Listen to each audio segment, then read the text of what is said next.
हिंदी विषय की कक्षा में आज एक महत्वपूर्ण टॉपिक को लेकर के आगे तैयारी करेंगे। देखते हैं, सबसे पहले ये जान लिया जाए कि क्या टॉपिक है।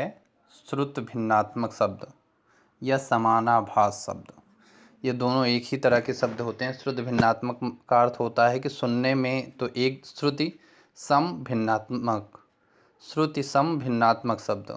यहाँ पर ये कह दिया जाए श्रुति सम भिन्नात्मक शब्द, यानी सुनने में एक समान तथा भिन्न अर्थ रखने वाले भिन्नार्थक शब्द। श्रुति सम भिन्नार्थक शब्द, श्रुत सम भिन्नार्थक शब्द, यानी सुनने में एक जैसे लेकिन भिन्न अर्थ रखने वाले। अर्थात कुछ ऐसे शब्द हैं जो सुनने में तो एक जैसे दिखते हैं लेकिन उनके अर्थ अलग अलग होते हैं। आज इसी को हम पढ़ते हैं। इसी को समानाभास शब्द भी कहते हैं। समान आभास यानी एक जैसे आभासित होने वाले, जबकि इनका अर्थ अलग अलग होता है। ये महत्वपूर्ण संकलन है, इसे पढ़ करके लाभ उठा सकते हैं हिंदी विषय की तैयारी करने वाले। UPTET, CTET और STET, सुपर टेट तथा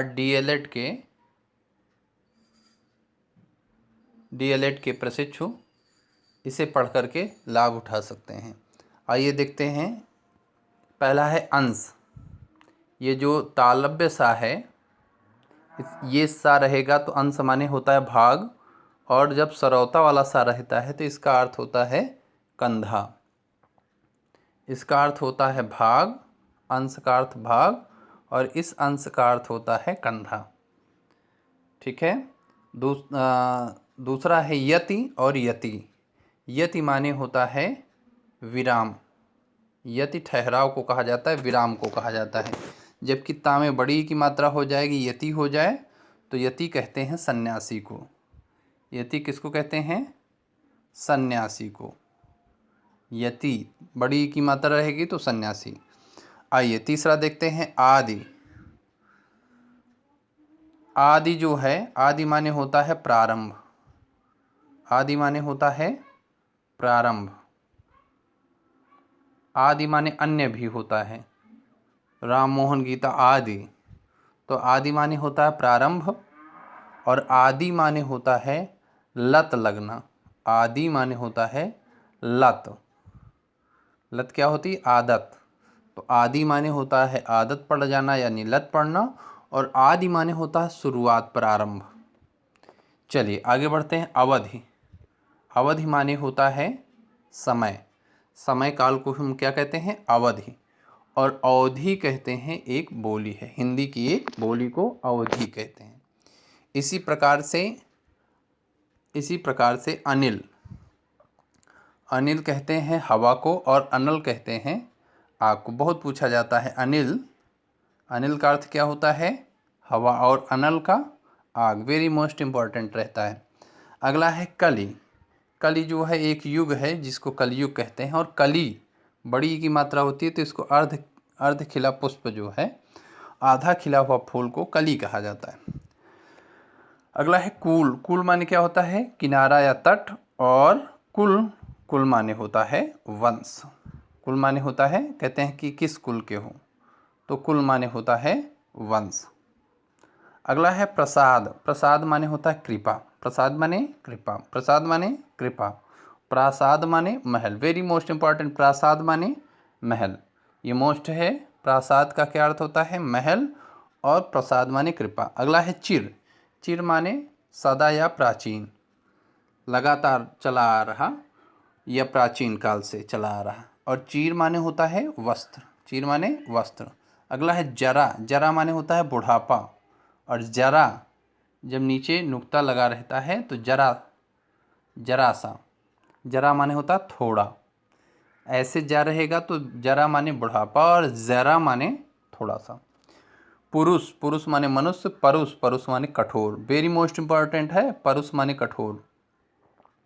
अगला है दीन, दीन माने होता है गरीब, और दिन, दिन माने दिवस होता है ये दिन। नियत, नियत माने निश्चित, और नियति माने भाग्य, कहते हैं उसकी नियति में नहीं है। नियति माने भाग्य और नियत माने निश्चित। अगला है तरणी, तरणी माने होता है नौका, और तरणी माने होता है सूर्य। तरणी माने सूर्य, तरणी तनुजा, तरणी, तरणी माने होता है सूर्य। अच्छा, अभी हमने कहा तरणी तनुजा तर तमाल तरुवर बौछाए, ये किसका उदाहरण है? किसका उदाहरण है? तरणी तनुजा तर तमाल तरुवर बौछाए, कौन सा अलंकार है? कौन सा अलंकार है ये आपको कमेंट करना है। तरण तनुजा तर तमाल तरुवर बौछाए में कौन सा अलंकार है? तरण माने होता है सूर्य, और तनुजा माने होता है छोटी बहन। सूर्य की बहन कहा जाता है यमुना को, यमुना, सूर्य की बहन यमुना कहा जाता है। अगला है द्रव, द्रव माने होता है तरल पदार्थ, और द्रव्य माने होता है पैसा। परिणाम माने होता है नतीजा, परिमाण माने होता है मात्रा। परिमाण, परिमाण माने क्या होता है? मात्रा। परिमाण माने मात्रा, परिणाम माने नतीजा। प्रमाण, प्रमाण माने साक्ष्य, और प्रणाम माने नमस्कार। प्रकार माने भेद, प्राकार माने खाई या चाहार दीवारी, प्राकार। वसन माने होता है वस्त्र, और व्यसन माने होता है गंदी आदत या नशा। इसी तरह से फन, फन माने होता है सांप का फन, और फा में अगर नुक्ता लगा रहे और ना रहे तो इस फन का अर्थ होता है हुनर। फनकार, फनकार माने हुनर धारण करने वाले। तो फन माने होता है, ये फन जब नुक्ता लगा रहेगा तो इसका मतलब हुनर वाला, कलाकार। अगला है केसर, सरौता वाला सा यानी दंती सा रहेगा केसर वाले सा में, तो शेर की गर्दन के बाल को केसर कहा जाता है। लेकिन अगर तालव्य सा रहे तो वो केसर जो खाया जाता है इसको जाफरान भी कहते हैं।